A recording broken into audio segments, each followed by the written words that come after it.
It was past midnight in Memphis. 1976. A nurse adjusting 4 lines froze. Someone was singing in the hallway. Deep, smooth, familiar. The voice turned the ward silent. Moments later, the double doors opened, and there stood Elvis Presley, in a black leather jacket. Stay with me, because what Elvis did in the next 10 minutes turned a quiet hospital into a chorus of tears, and gave one patient a memory his family still talks about today. The clock on the wall read 12:17 a.m. The fluorescent lights hummed softly, casting their pale glow down the empty hospital corridor. Somewhere far off, a monitor beeped in steady rhythm. Nurse Carla was restocking a medication cart when she heard it faint warm guitar chords drifting through the hall. Not from the radio. Not tinny and recorded. Live, close. She froze, head tilted, trying to place the sound. Then came the voice, deep, smooth, unmistakable. It seemed to glide over the polished linoleum like it belonged there. Elvis Presley. The sound grew louder. Carla peered around the edge of the cart.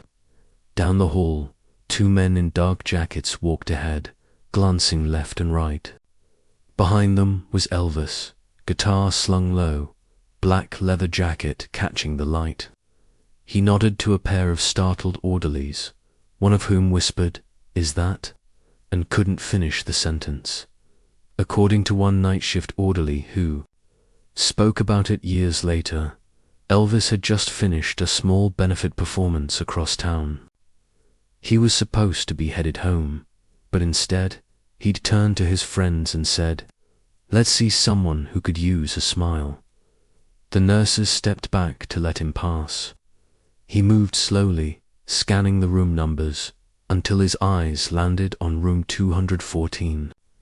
Inside, a teenage boy lay awake, the pale blue hospital blanket tucked up to his chest. His eyes were fixed on the ceiling, but when he caught sight of movement in the doorway, his gaze locked on the figure outside. Elvis paused. He smiled, not the big stage grin, but the smaller, softer one. Then, without asking, he stepped forward and pushed open the door. A hush fell over the ward, the kind that makes people lean in. Even the guitar strings stopped ringing for a moment, as if holding their breath. Some later said that Elvis had chosen room 214 because he saw the boy watching him with that look, half shock, half disbelief. Others believe a nurse quietly pointed him toward the patient who'd been struggling the most that week. Whatever the reason, Elvis walked straight in, and with him came a ripple of warmth that seemed to push back the cold, clinical air. The boy shifted, trying to sit up straighter, his oxygen tube catching the overhead light. Elvis adjusted the guitar strap on his shoulder and took another step closer. The staff in the hallway craned their necks, whispering to one another, unsure of what they were about to witness. Elvis's voice was calm, steady. "Mind if I come in?" he asked. The boy nodded, eyes wide, too stunned to speak. Elvis smiled again. "All right then." He set one booted foot beside the bed, resting the guitar gently against his hip. And as he did, everyone, nurses, orderlies, and patients who could hear, leaned closer. Because in the next few minutes, something was about to happen that no one in that ward would ever forget. What made him choose this room? The door clicked softly shut behind Elvis. The room was dim, lit only by a wall lamp above the bed. The air carried that mix of antiseptic and something sweeter roses, already wilting in a vase on the side table. A get-well-soon card leaned against it, edges curling from the humidity. The boy, maybe 15 or 16, had a pale, drawn face, but his smile was immediate. His thin hands gripped the blanket as if to anchor himself in the moment. The clear oxygen tube looping over his ears caught the lamplight. A small halo in plastic dot. Elvis didn't go for the grand entrance. He stepped to the side of the bed and crouched, so his eyes were level with the boy's. He reached out, taking the boy's hand in both of his warm, steady hands that seemed to swallow the boy's frail fingers. Witnesses later recalled Elvis speaking barely above a whisper. "Mind if I play you something?"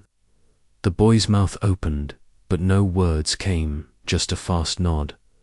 Elvis smiled at that. He slid a chair closer, the leg scraping lightly on the tile floor. The guitar strap came off his shoulder, and he settled the instrument in his lap. The boy's gaze never left him. Elvis adjusted the tuning pegs with practiced turns. The low E string vibrated through the still air. He leaned forward slightly. "You like Love Me Tender?" The boy nodded again, this time managing to say, "It's my favorite." "Mine too," Elvis said. He brushed the first chord, soft and slow. Outside in the hall, two nurses paused mid-step, drawn in by the sound. The first few notes seemed to quiet every noise in the building monitors. Footsteps, the distant hum of vending machines. Elvis's voice filled the space, warm but measured, like he was singing for one person alone. The boy's lips moved with the words, almost too softly to hear. His gaze dropped for a moment, then flicked back up, locking eyes with Elvis like he couldn't quite believe the man in front of him was real. Halfway through the first verse, movement caught the boy's attention. A nurse had slipped inside, holding something small wrapped in blue velvet.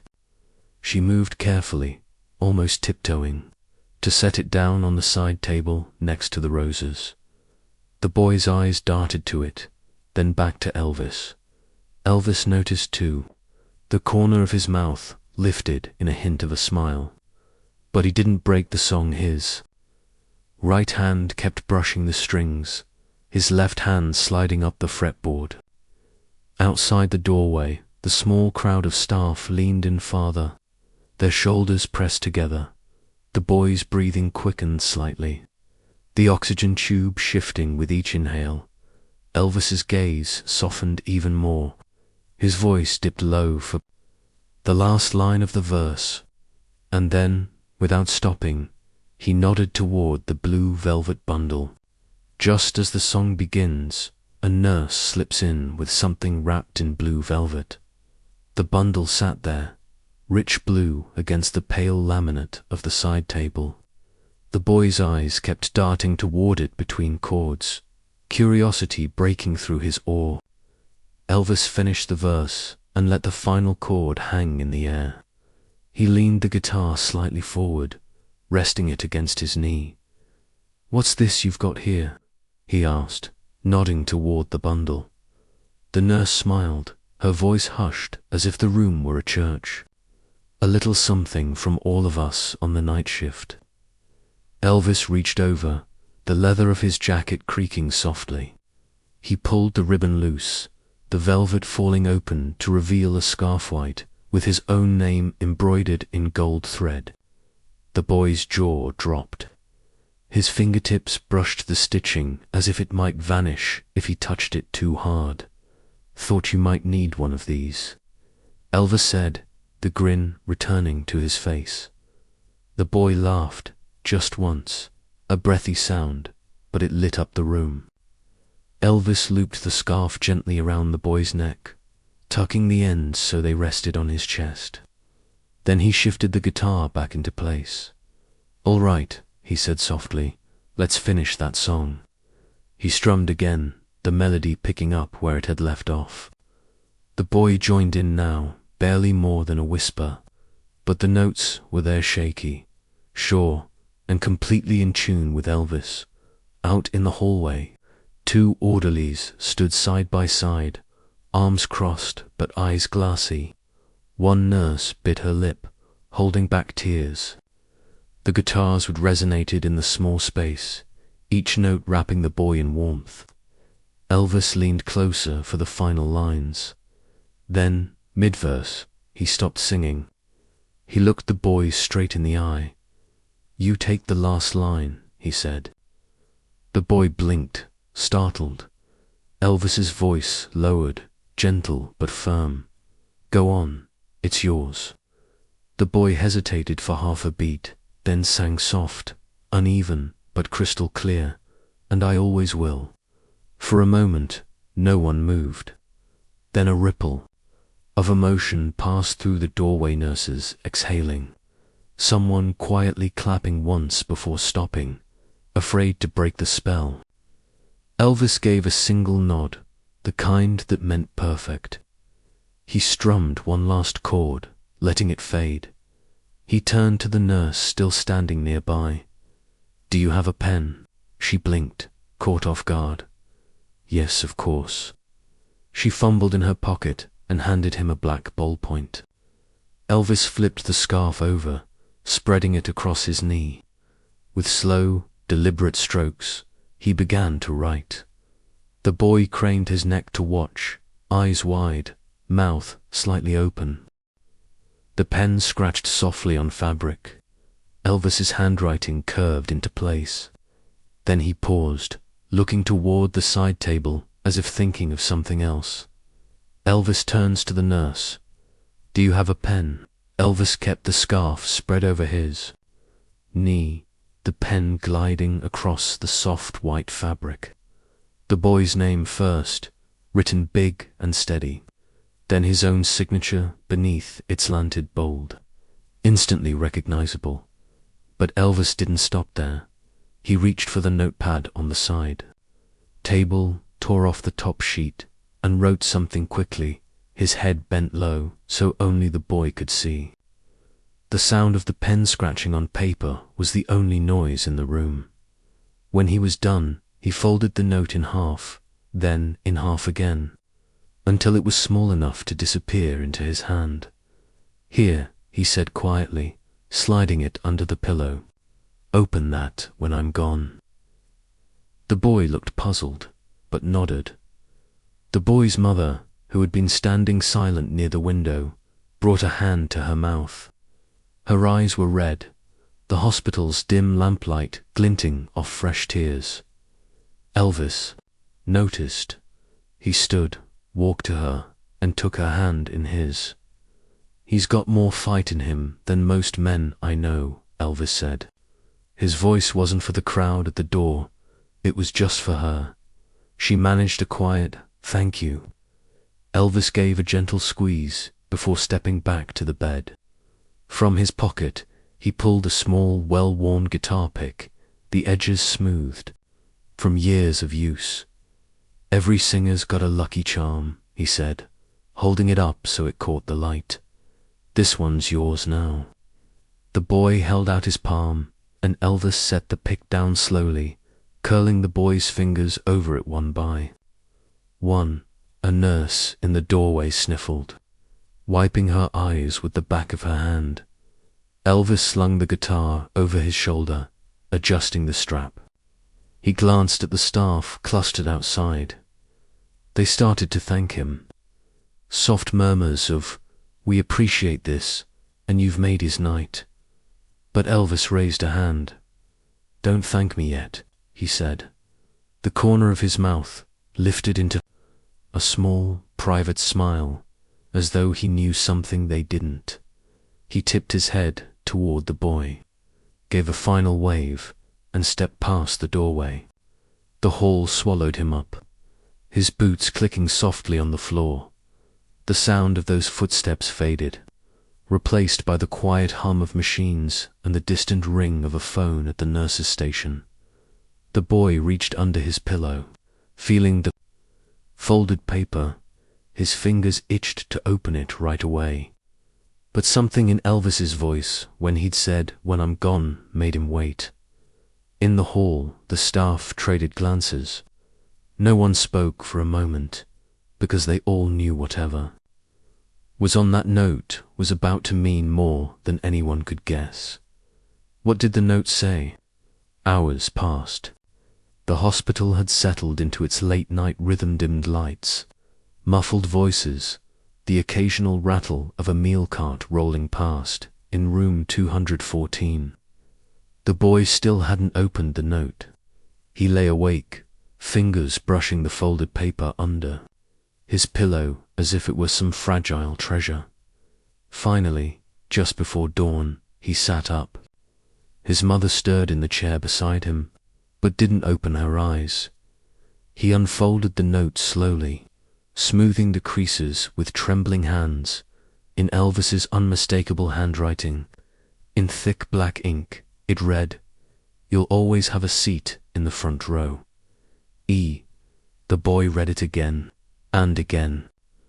By the third time, he was smiling so hard his cheeks ached. When the morning shift nurse came in to check his vitals, he held up the note without saying a word. She stared at it for a moment before her eyes began to water. Word spread quickly through the ward. By noon, staff from other floors were slipping in, asking if they could see the note. That afternoon, the boy's mother folded it carefully and placed it inside the card from the side table, pressing the flap closed like she was sealing something sacred. 7 days later, just after lunch, the boy's nurse walked in holding a large padded envelope. "This came for you," she said. The boy frowned. He wasn't expecting anything. He tore at the seal, pulling out a smaller envelope inside. Across the front, in Elvis's handwriting, was his name. Inside were 2 glossy tickets, their gold lettering catching the light. Elvis Presley live in concert. The date was just 2 weeks away. Behind them was a handwritten card. "These are for you and your mom. Come backstage before the show." The boy's hands shook so hard he nearly dropped them. His mother covered her mouth, her eyes darting between the tickets and her son. The nurse leaned on the side rail of the bed, speechless. "Is this real?" she whispered. The boy just nodded, unable to speak. In the hallway, word spread even faster than before. One orderly swore he saw a crowd of nurses passing the envelope around, like it was a holy relic. But there was more. At the bottom of the padded envelope, hidden under the tickets and card, was another wrapped object, smaller, solid. The boy's mother reached in and pulled it out, a rectangle wrapped in brown paper and taped neatly at the back. "What's this?" she asked. The boy peeled away the paper. Inside was something so personal, so unexpected, it froze him in place. But there's something else in the package that makes the boy cry all over again. The brown paper crinkled in his hands as he tore the last bit of tape away. Inside was a small, polished harmonica. The metal gleamed under the fluorescent light, every surface catching a different shade of silver dot. Taped to its side was a folded slip of paper. The boy peeled it off, smoothed it flat, and read the message in Elvis's handwriting. "For when I'm not around to sing with you." The boy stared at it for a long moment. His mother reached over and touched the harmonica gently, as if it might disappear. Then he lifted it to his lips and blew a single note, soft, shaky, but clear. It rang out in the small hospital room like a bell. The nurse by the door took a step closer, her eyes wet. "He thought of everything," she murmured. 2 weeks later, the boy was well enough to travel. The tickets Elvis had sent were tucked safely into his mother's handbag, along with the scarf, the pick, and the note. The harmonica never left his pocket. The night of the concert, they arrived early. The arena's lights spilled onto the street, and the air buzzed with voices and the smell of popcorn. Inside, the crowd swelled, thousands of fans, all waiting for the king. True to his word, Elvis's team met them at the gate and led them backstage.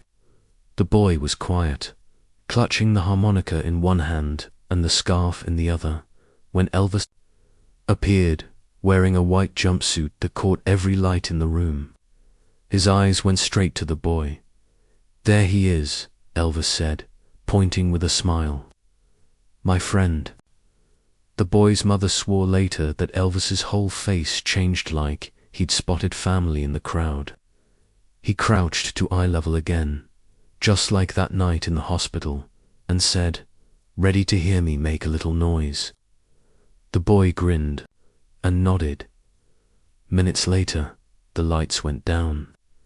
The first chord blasted through the speakers, and the arena erupted.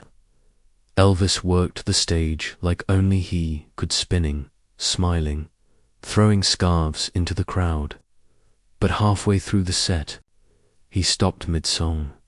He looked toward the front row, right where the boy sat. "Ladies and gentlemen," Elvis said into the mic, "I've got someone special here tonight." Spotlights swiveled, bathing the boy in gold. The crowd turned, clapping and cheering. "That's my friend," Elvis said, "and he's got more heart than anyone here." The boy's cheeks flushed. He held up the harmonica, and Elvis gave him a wink before turning back to the band. The rest of the show felt like it was just for him. Every time Elvis crossed the stage, he glanced toward the front row, giving a nod or a smile. When the final song ended and the applause shook the arena, Elvis pointed one last time in the boy's direction before disappearing backstage. According to the boy's family, that night became the happiest memory of his life. The harmonica stayed by his bed for decades, even years later, when the scarf had faded and the tickets were yellowed with age. The harmonica's silver still gleamed. The nurses from that night in 1976 never forgot it either. For most, it was the only time they'd seen Elvis in person. But they remembered not the performer on stage, but the man who walked quietly into a dim hospital room and made it the warmest place in Memphis. Sometimes the smallest gifts, kind that fit in your hand, carry the greatest weight. If this story moved you, share it with someone who believes kindness can stop a room. And tell me in the comments, what's one moment of unexpected kindness you'll never forget? If this story moved you, share it with someone who believes kindness can stop a room. What's one moment of unexpected kindness you'll never forget?